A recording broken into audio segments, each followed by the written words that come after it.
how to set Adobe Acrobat as your default PDF viewer on both Windows and Mac.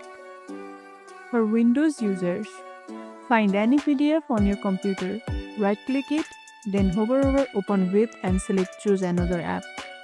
In the list that pops up, click Adobe Acrobat. Then check the little box that says Always use this app to open .pdf files.